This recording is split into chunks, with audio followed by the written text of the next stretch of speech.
Okay, this is Emma and neuromuscular treatments. Today we are doing the 11th demo session and we are going to address muscles of the deep hip and the hamstring. I like to pair these two groups together because A, they're both easy to get when our client is in a prone position, but the deep hip rotators, when they are dysfunctional, have a tendency to put pressure on the sciatic nerve and create tension down the hamstring. So oftentimes, not only does your client have discomfort that's running down the posterior thigh, but that neurological stimulation will actually create neurogenic in the hamstrings, setting them up to have their own dysfunctional patterns. It's really infrequent that I encounter a client who's got pressure on the sciatic nerve that's originating from somewhere in the deep hip, and they don't also have hamstring stuff going on. Also, if you've got some dysfunction going on in the lumbar spine, particularly in the L4 or L5 disc space, that will stimulate the nerves that become the sciatic nerve line, and also will generate tension in the deep hip rotators and the hamstring. So I find whether this neurogenic tension is coming from the spine or from more compression in the deep hip, I end up treating both of these structures together oftentimes. And then the hamstrings as well are just really susceptible to dysfunction when we spend a lot of time sitting. And we sit a lot as Americans. So hamstrings treatment is really important. And of course, our athletes are regularly overexerting and creating a lot of micro tears in their hamstrings that we'll take care of today. So we have Quincy for today, and we are going to take a look at what Quincy's got going on.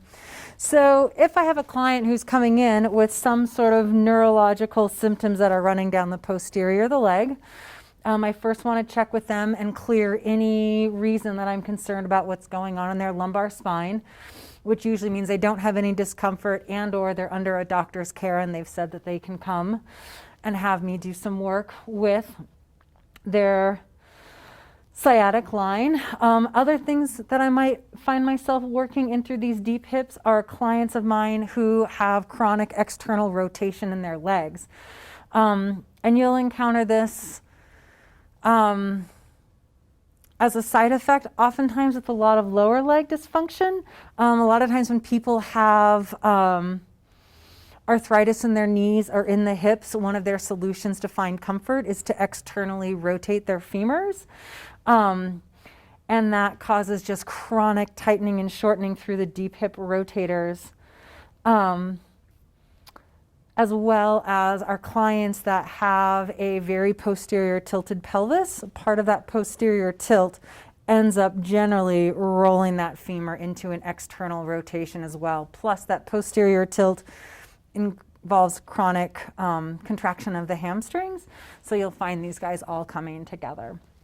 So when I'm going to start with in this part of the body, I always want to just get a sense of what the left side feels to the right, as well as get a little feel of what's going on in my client's lumbar spine.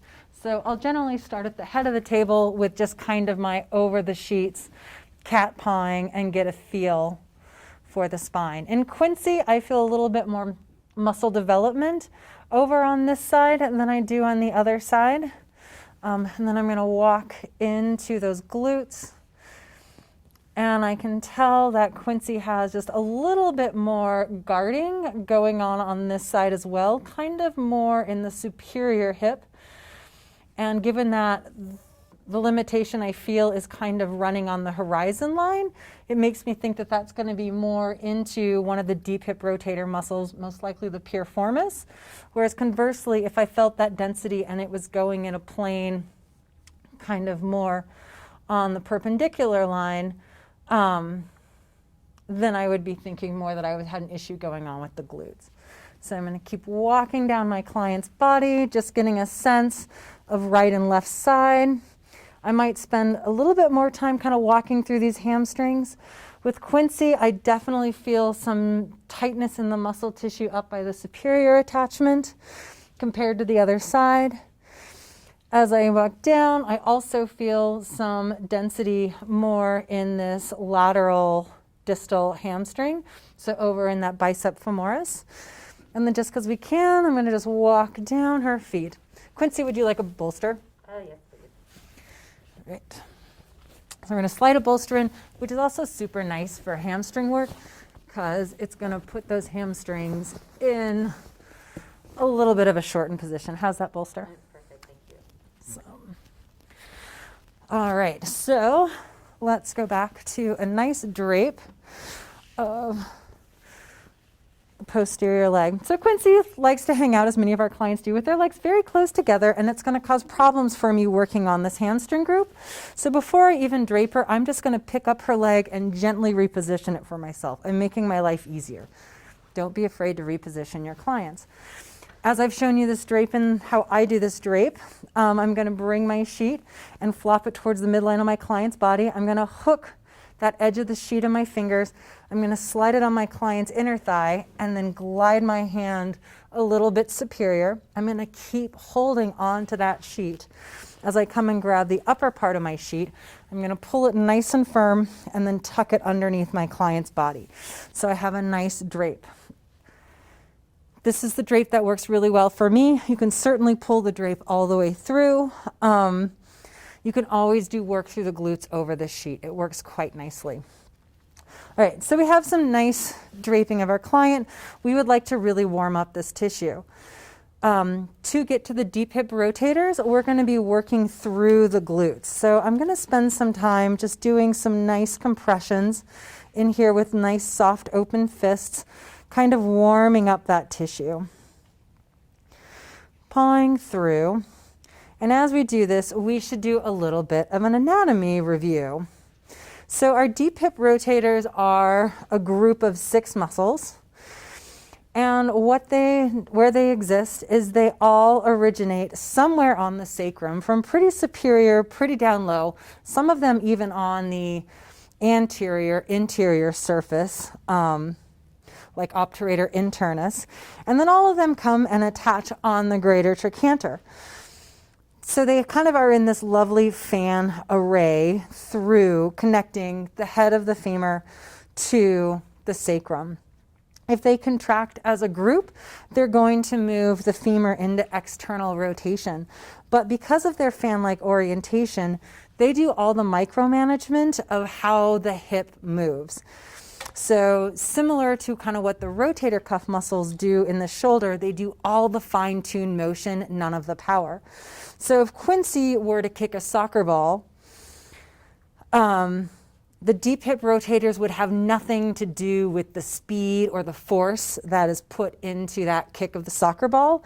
However, those deep hip rotators would have everything to do with that accuracy of kicking that ball to her teammate. Doing all those little fine-tune adjustments. So we'll find dysfunction in these deep hip rotator muscles. Oftentimes when we have something else going on in the lower leg that's causing dysfunction in that true hip joint, or maybe our client is starting to wear down their hip joint and getting ready for a hip replacement, because it'll try to be navigating space. Or we'll find dysfunction in this hip when our clients are generally doing something that involves a lot of really fine-tuned work with their lower leg. I've had clients who started tap dancing and their deep hip rotators become a total mess. Any sort of interesting thing like that you might find. So really quick anatomy review. Know where all our structures are. So I've got this tissue nicely warmed up. I'm probably going to want to do a little bit of work also to warm up the glutes, just so I'm going to have more availability to get at the deep hip rotators. We've taken care of the glutes before, but one of my more favorite ways just for review to get into these glutes is to set my forearm in between the greater trochanter and the sacrum. Start with my hand in a nice supinated position and then just roll my forearm into pronation, dragging that tissue with me as I just move through this area. And again, it's my forearm that's doing the work, not my olecranon. That's really sharp. I'm hooking the tissue with the blade of my ulna and rolling through that tissue. Just it's nice, kind of work through there. I might switch my arms as I get more to some of these superior aspects of the deep hip. I'm working through there. All right, so I have a little bit of circulation in all this tissue. Now I'm going to want to go in and find these deep hip rotators. So nice little palpation. I like to, again, take a nice backed up hand and just start doing some nice slow circles in this whole space between the sacrum and the greater trochanter.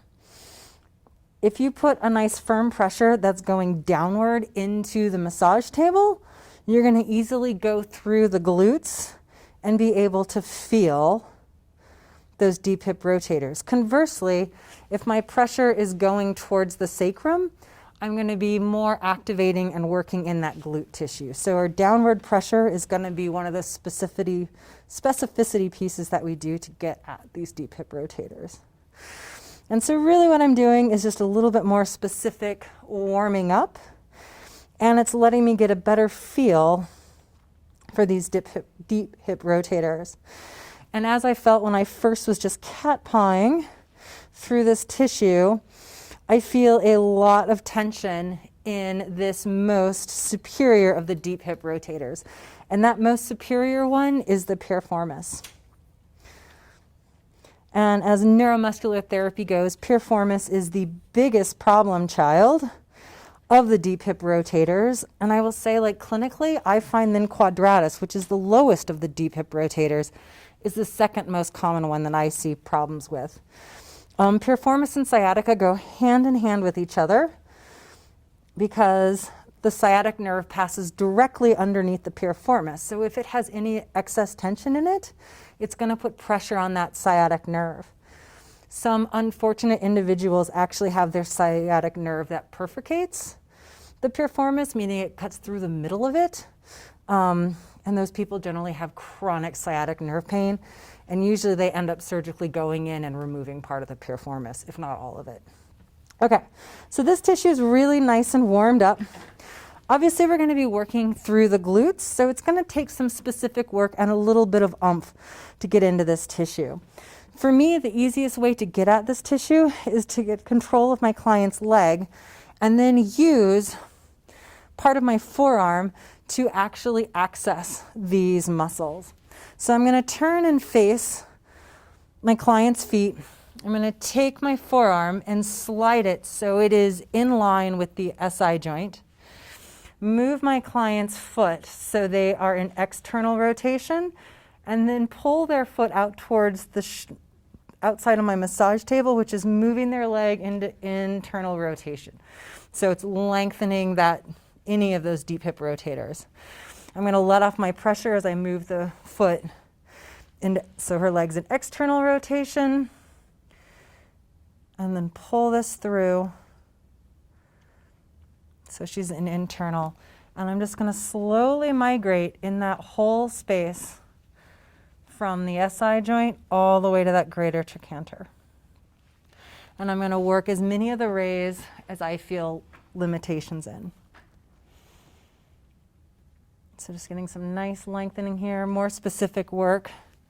Again, kind of dialing in where I know I'm going to put my work into. When I'm at this spot right here, like the piriformis, I'm starting to feel some resistance in that tissue. And I'm going to be way down in some of these lower deep hip rotators, like gemellus inferior and quadratus. And sometimes you got to kind of work your way in there, especially when you're at some of these lower spots, because there's oftentimes not a lot of room between that greater trochanter and the sacrum. All right, so I've worked through all of those in the nice ray. I'm going to reposition myself back up into that piriformis where I was feeling limitations. And from here, I'm going to find a limitation. I'm going to settle my weight into it, nice soft hand, and I'm just going to take Quincy's leg and gently kind of move it around this spot. So I'm just kind of letting myself sink in there, but providing a little bit of distraction so I can get through those glutes and really isolate that piriformis. Then I'm going to reposition myself ever so slightly again. Nice weight, my shoulder is nicely organized over my elbow, and I'm going to do that again. If some of these spots are really sensitive, I can desensitize it a bit by flicking my fingers around. It just kind of creates a little distraction for that muscle. Or I can even do just a little bit of fluttering with my arm to kind of distract.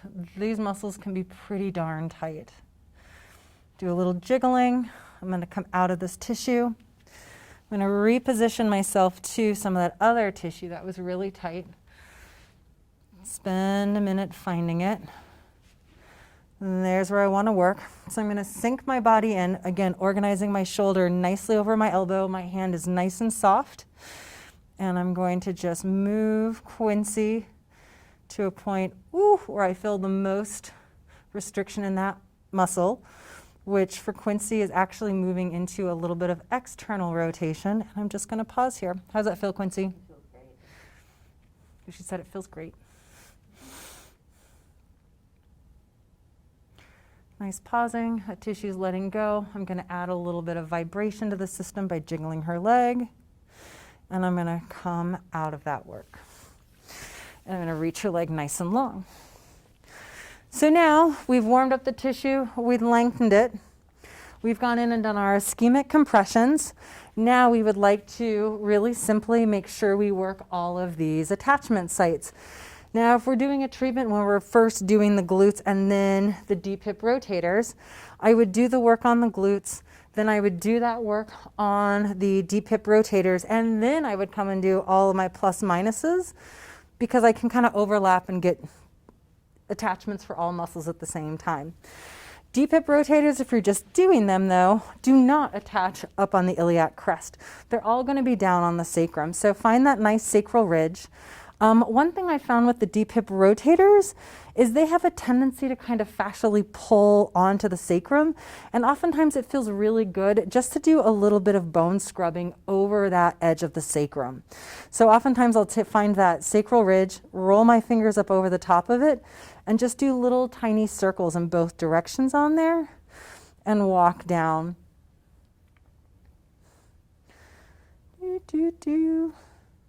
Now I'm going to go to my plus minuses. So I'm going to come on and make purchase with that superior edge of Quincy's SI joint. Again, my fingers are nice and strong backed up. Nice straight line with my wrists. And I'm just going to do my little plus minuses all along the border of the sacrum. So I'm not on top of the sacrum. I am on that tendon tissue just lateral to the SI joint. And I just found a really nice taut band as I was doing this that I hadn't noticed before. And this is not uncommon as you're going to find more things that you need to take care of. So with this taut band, I'm going to move just a little bit into the belly of the muscle. So remember, we've got bone, tendon, then muscle. And oftentimes we find trigger points in that muscle-tendon junction. And I'm just going to set my weight nice and strong into that. If your client has really big muscles, this is uncomfortable on your fingers, you can always keep track of that site with one of your hands, reposition on that olecranon process, nice soft fist, and I'm not on the point of my elbow, I'm on kind of more the rounded part of that olecranon. And I'm going to set it in on that spot and do a nice ischemic compression there. And we're just going to hang out. How's that feel, Quincy? It feels really good. She said that feels really good. Yay.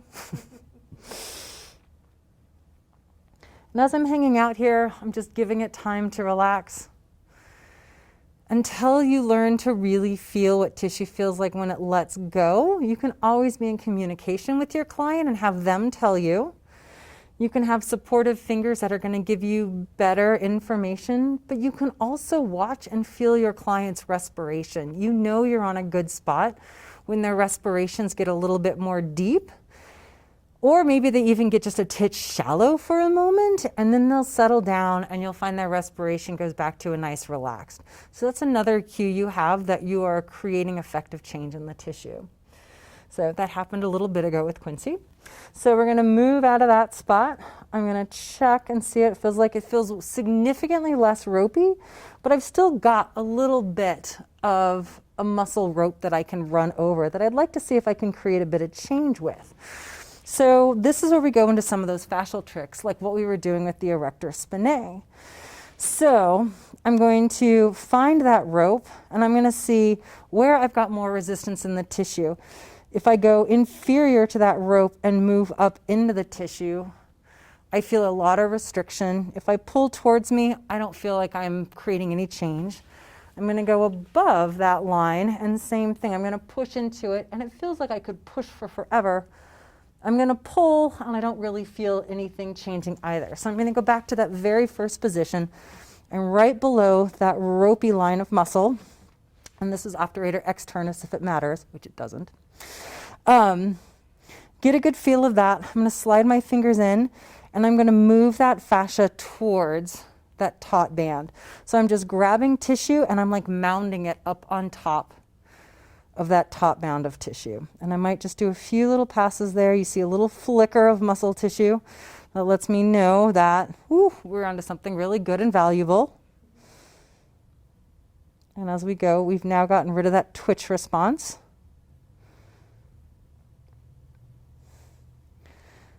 Follow that down. Oh, there we still got a little one in another spot. Just nice. Mounding that tissue over it. So then take the tissue and move it towards the SI joint, see what availability is there. I'm going to move it towards the greater trochanter. So when I do that and I move that tissue then towards the SI joint, it moves really easily. When I then take that tissue and I pull it towards the greater trochanter, I feel a lot of restriction. And that position is going to be encouraging medial rotation of the femur. So I know that I'd like to do some work to get some medial rotation available in that muscle that I'm feeling the top band, in that obturator externus. So you could do some work pulling this tissue towards you. It's probably going to be hard on your biomechanics. So I'm again going to walk over to the opposite side of the table, find what's left of that top band, which is now very hard to feel because it's settled down quite a bit. And I'm just going to now take that tissue and move it towards the greater trochanter. So I'm grabbing tissue, pressing into it, grabbing it with my little fingertips, and gliding down that tissue towards the greater trochanter. Getting that tissue to lengthen underneath me.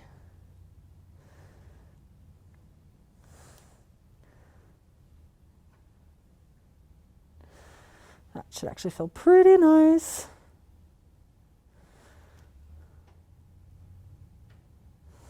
All right, so now I'm going to go back, finishing my plus minuses. It's not uncommon as you go kind of through the steps to find yourself taking a step back, doing something you hadn't found earlier, and then going back to your finishing work. So back to my plus minuses, following down the line of the sacrum. Then I want to come over to my greater trochanter. I like to kind of grab the outside of the greater trochanter, so my thumb is on this posterior aspect of it. I like to support that thumb with my other hand, and I can do just nice little circles in there or nice little plus minuses, and really getting into that hollow where the tendons are. So right in that little tendon bony junction, that's where we're going to find those proprioceptors, those Golgi cells and spindle cells, the little cell organs that determine how much length and tension a muscle is holding. And by stimulating these guys, we encourage them to reset. It's kind of like rebooting your computer. And when they come back online, they're going to go, why were we holding so much length and tension in this muscle tissue? And they're going to reset, adapting to the new length and tension that we've created in this tissue. So it's why it's super important to finish with a little bit of proprioceptive resetting work. And again, I found something on Quincy that could use a little bit of attention. It's right at the top of her greater trochanter. As I feel around, That line that I feel is going almost straight up to the iliac crest, which is letting me think that I am most likely on tendon for glute medius. So I'm just gonna check, follow it up. Yep, so I've got some glute medius stuff going on in here. So if this is my client, I would then take the time to work through glute medius, which we did in a previous session. So I'm not going to show you that work again, but just as you're going through these, it's not uncommon to kind of have the bigger picture unfold and start to find more and more things that you need to take care of. If your plan today or you're tight on time is to really address a problem that you're like, no, I really need to focus on deep hip rotators and hamstrings, you're still doing a great job going, okay, I acknowledge there's something here with the glute medius. I'd like to get to this, but this is down my priority road. I'm going to take care of the other thing that I know is problematic. Maybe my client asked and told me that they have discomfort in their hamstrings, so I've got to take care of this. If I have time, I'll come back and take a look at this glute medius, or I'm going to put it in my SOAP notes and come to it the next time I see this client. And I'll tell my client, hey, there's some tightness here in glute medius that I'd like to take a look at in the future, but today, Quincy, I want to address the stuff that you're feeling down in the hamstring so that my client knows that I've acknowledged that there's some other stuff, but we know we've got some other things on the docket first. So that's taking care of the deep hip. Then I'm oftentimes going to just kind of redrape the deep hip so I can just get at the hamstring. Hamstrings are a muscle group that tends to be really receptive to work. Conversely, quads are very resistant to pressure, and you've got to be very slow warming them up. Hamstrings are generally going, oh, thank you for taking time, do what you need to do. So I find that with hamstrings, I'm generally able to use a pretty firm pressure. And again, I'm just going to cat paw up and down these hamstrings. Notice that my inside hand, my fingers are facing away from my client's midline, so I don't accidentally have weird, creepy fingers. Or sometimes I see massage therapists doing work like this, and oh, this is just weird having those fingers over there. So outside hand stays on the outside, working up. One thing that always kind of bums me out is that massage therapists have a tendency to entirely ignore the medial hamstrings, the semitendinosus and semimembranosus as they get up more into the superior aspect of this thigh. If you are uncomfortable getting up here, don't be afraid to work over the sheet a little bit, or don't be afraid to reposition your client so their leg is in a little bit of medial rotation. You could then support their leg up higher, and now you can get into this tissue of the medial hamstring and not feel like you're pushing the boundaries. But if your client's coming to you with a hamstring problem, they're probably really hoping that you take care of the entire hamstring. So nice cat pawing, it's giving me a really good sense of this hamstring.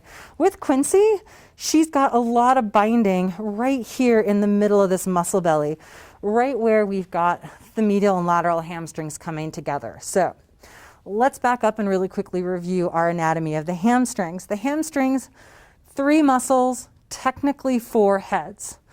So all of our hamstrings originate from the ischial tuberosity. To find the ischial tuberosity, you're going to take your thumb in the gluteal cleft, set it in there, and then migrate up, and you're going to feel a big round of bone. That big round there, that's the ischial tuberosity. If you sit on a firm chair, that's the bony bump that you feel pressing into the chair. You'll oftentimes hear like yoga instructors call that your sits bones. I think it's just because you sit on them. It's your ischial tuberosity. But sometimes that might be what your clients refer to them at. So anyways, they all originate there. And then you have a lateral hamstring, the bicep femoris, that's going to come around onto the outside of the leg. It's going to wrap around the lateral knee, and it inserts on the fibular head. That's really important to remember. If you've got a client with ankle stuff going on, particularly lateral ankle stuff going on, oftentimes this femoral head is starting to do strange things, and it's the hamstring is oftentimes affected. So if you have a really stubborn hamstring problem, oftentimes you need to check in with what's going on with the lateral ankle, or conversely, if you have a really stubborn lateral ankle thing going on, don't be afraid to check out what's going on with the bicep femoris.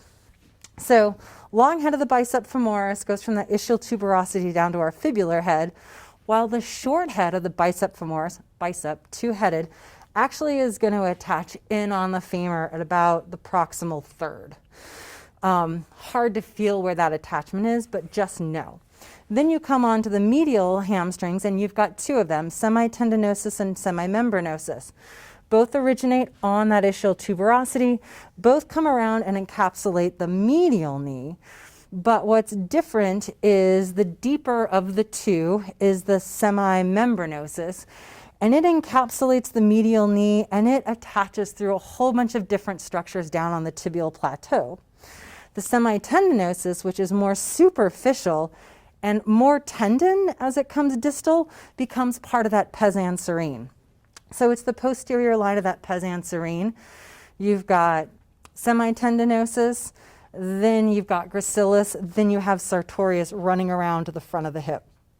So if you have problems going on in the medial knee, particularly the lower medial knee, oftentimes you're going to want to check in to see what's going on with the medial hamstrings. So nice quick anatomy review. So as I said, when I was cat pawing, and this is really common, you're going to feel a lot of density in this tissue between medial and lateral. And one of the first things we want to do with neuromuscular therapy in a situation like this is individualize the three heads of this muscle. There's a million different techniques to separate the medial and lateral. One of the most common ones is to zipper. This muscle is so strong, I find that just really taxing on my thumbs, so I don't do that. But what I do find works really well is if I move my client's knee into a nice flex position, set my knuckles, so my prominent third knuckle is pretty much in that separation between medial and lateral, and then just slide my client's foot down towards the table. That knuckle's going to pocket in between the medial and lateral hamstrings. I'm going to bring my client's knee up, softening the pressure, migrate my thumbs up just a little bit more, kind of wiggle it side to slide in there, and slide it down. And I'll probably walk up the whole line of this to that ischial tuberosity. And again, as I'm going up, I'm going to reposition my body because I don't want to find myself working here. It's not going to be effective, and it's going to feel terrible on my body. Whereas if I walk up, I get really nice gliding of that tissue. I can also come over, same thing, slide that third knuckle in between the hamstring and that IT band that we took care of earlier when we were taking care of glute maximus and TFL, and do that again. So I'm letting that fascia glide underneath my fingers, and I'm separating that hamstring, the bicep femoris, from my IT band. Walking my fingers up, creating that individualization. And when you get just about to the height of the bottom of the greater trochanter, you're going to start to encounter that glute maximus. That's going to be that mound of tissue you start running into, and that's where you're going to know you're going to want to take your compression and move it over towards that greater trochanter.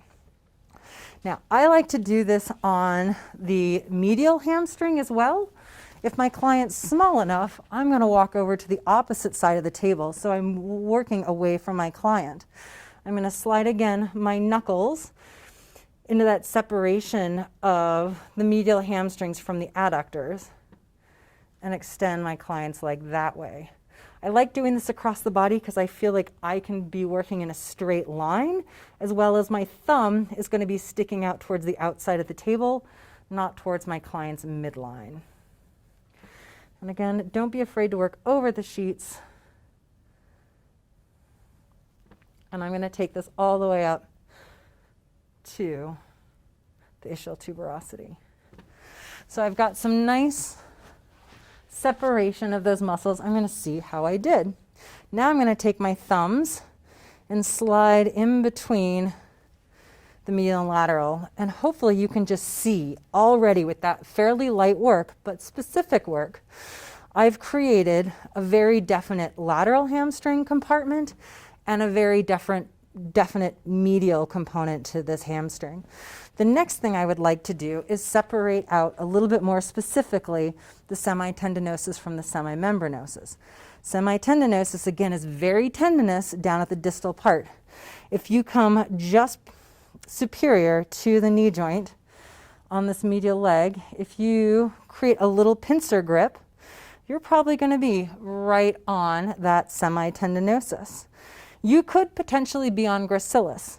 So you're going to want to follow it up. I'm going to lift that structure up. I might even jiggle it free of the semimembranosus below it. And I'm going to walk up this.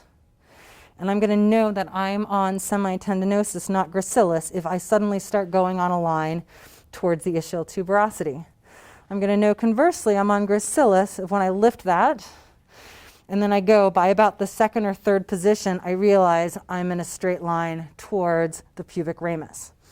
So back to that guy, nice lifting, kind of lifting this guy up and off. And you could start to tell when you get into the muscle of it, it's going to be a lot harder to lift off of that semimembranosus. And you may not be able to the whole way, and it may try to slide out of your fingers, which hers just did. And I just simply repositioned.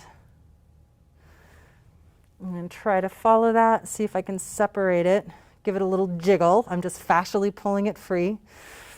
All those fibers are naturally going to all blend as you get closer to that ischial tuberosity, so don't be surprised if you lose that individualization. So I've got that guy individualized. Now I'm going to want to try to get that semimembranosus and get it free from adductor magnus and gracilis. So when I was down here, I accidentally found gracilis. If I think I'm on semitendinosus, the guy just anterior to that is going to be gracilis. Superior to that, that next muscle you're going to feel, that's going to be adductor magnus. So I'm going to want to come into that little split, hook my fingers in there, and just kind of saw out, jiggle out that line. If your client has some sort of circulation impediment, if you're worried, any sort of circulatory conditions, you are not going to want to separate out this part because you are very close to venous tissue. But if your client has normal circulation, this is a lovely, very appropriate thing to do. So I'm just jiggling through this. You should be able to follow it all the way to the ischial tuberosity. If you're uncomfortable, you can always work over the sheet. Again, you can always rotate your client's leg into a little bit of medial rotation and roll that tissue in if you're more comfortable there. But if you're following the right line, you are going to migrate towards the middle of the hamstring as you get more superior anyways. If for some reason you're following this line and you're starting to move toward the pubic ramus, know that you're separating gracilis from something else, or you're following the line of gracilis. You're not following the line of that semimembranosus. So we've got those guys freed, separated from each other. I've done some work also to separate bicep femoris from the IT band. I'm going to want to do some specific work there. I'm going to back up my fingers over each other. And again, just kind of saw and free that tissue up, creating individuals. I'm not putting direct pressure into the IT band. As we talked about earlier, it's just basically a giant ligament. Doesn't have a great circulatory supply. All you're going to do is irritate that muscle or that structure. You're not going to create any actual therapeutic benefit by torturing it. So don't.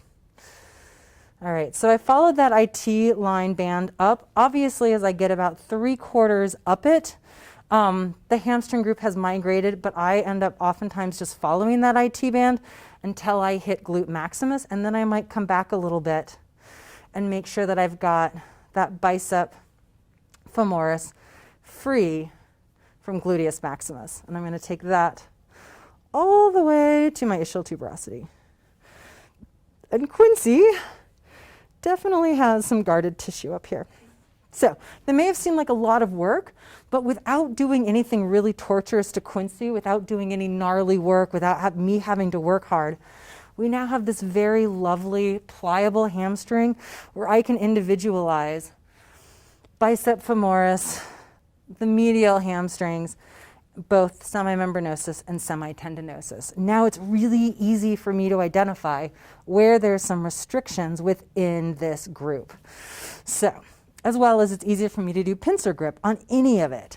So if I found some issues in that bicep femoris, I'm going to take a nice kind of C grip, fingers know where that IT band are, move the tissue towards the midline of my client's body, have my thumb cross over that stretch between the medial and lateral hamstrings, and pull those together, and I'm going to get a nice grip of this bicep femoris tissue. I can reposition and lift it up and off of its friends, walk up it until I find a spot that I want to do a pincer grip on. I find this, even though it's a little bit of work on my hands, way more efficient of a way to get the hamstrings to respond than using like an elbow and doing an ischemic compression that way, especially if I'm dealing with a hamstring that really is irritated.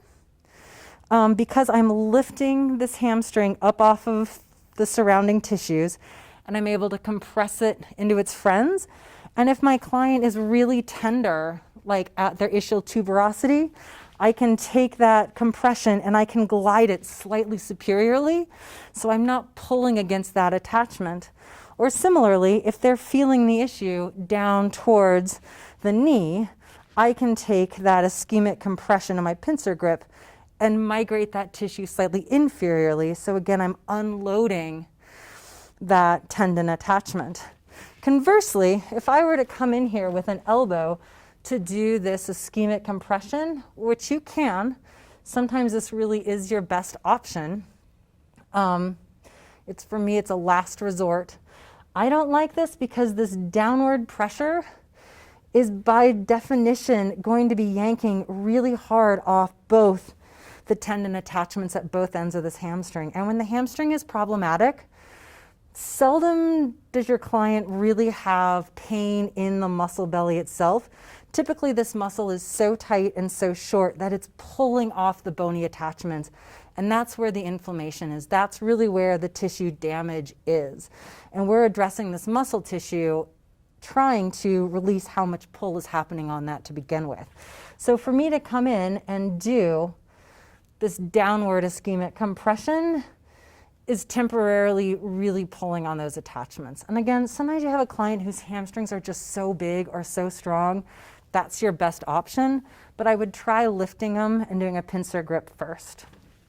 And generally, if you've done all the work to isolate, you can pincer grip them, plus all that work to individualize them. Typically then, you don't actually have to use much pressure to get that trigger point to relax. So similarly, Quincy actually doesn't have any issues going on with this medial line, but it would be very easy for me to, again, do that pincer grip up into any part of semitendinosus, or spread my fingers a little bit more broad, crossing that midline of the medial and lateral hamstring, and my fingers onto the inner thigh and lifting the tissue up and getting a really good compression there of my semimembranosus. And I can follow that line up. Again, I can always control my client's leg, taking into a little bit of external rotation as I walk up that. So now that I've done that, I would like to add some nice length back into these structures. If my client has good circulation, I'm not going to be so afraid about doing work on that medial hamstring. So I'm going to apply a little bit of lotion to posterior of Quincy's leg.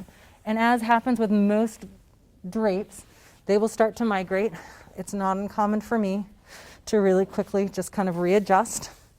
I love to use a nice soft forearm, and I like to stand with my client leg forward so I can lean on the table a bit.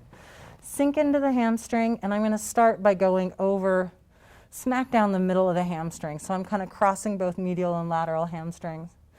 And I'm going to glide up my client. It's not unusual for me to get halfway up a hamstring, especially a longer-legged client, and find myself in not great biomechanics. Don't be afraid to walk forward. You can pause, reposition, and continue your glide. When you do these long glides in the hamstrings, please take it all the way to that ischial tuberosity. Just keep going, going. The tissue's going to move out of your way. Going, going, going, and you're finally going to find yourself on a bony stop. That means you've gone all the way to that ischial tuberosity. I like to pause there and really push some circulation in there. Give a little stimulation to that bone. You could even like flitter your fingers a little bit. You could rock your forearm a little bit, just kind of changing the angle on that ischial tuberosity. And then I take my other hand to be a placeholder as I reposition. I'm going to do a pass or several passes on the more lateral hamstring, going up the bicep femoris. I've got a guide hand here because I want to make sure I don't put pressure into that IT band. It's very uncomfortable and unnecessary. I'm going to reposition as I go up. Again, taking that all the way to that ischial tuberosity. It feels so nice to have these muscles lengthened all the way to their attachments. It really feels like you're missing out if you don't do that. Nice little stimulation in that ischial tuberosity. And I'm going to come and do the same thing on the medial. When I do the medial hamstring, I typically take my non-working hand and support the outside lateral knee as I roll this femur into a little bit of medial rotation, get purchase of the medial hamstrings. I'm not too worried if I'm on a bit of adductor magnus, on a bit of gracilis, whatever, but my focus is to follow the line of the semis. Following them up, repositioning.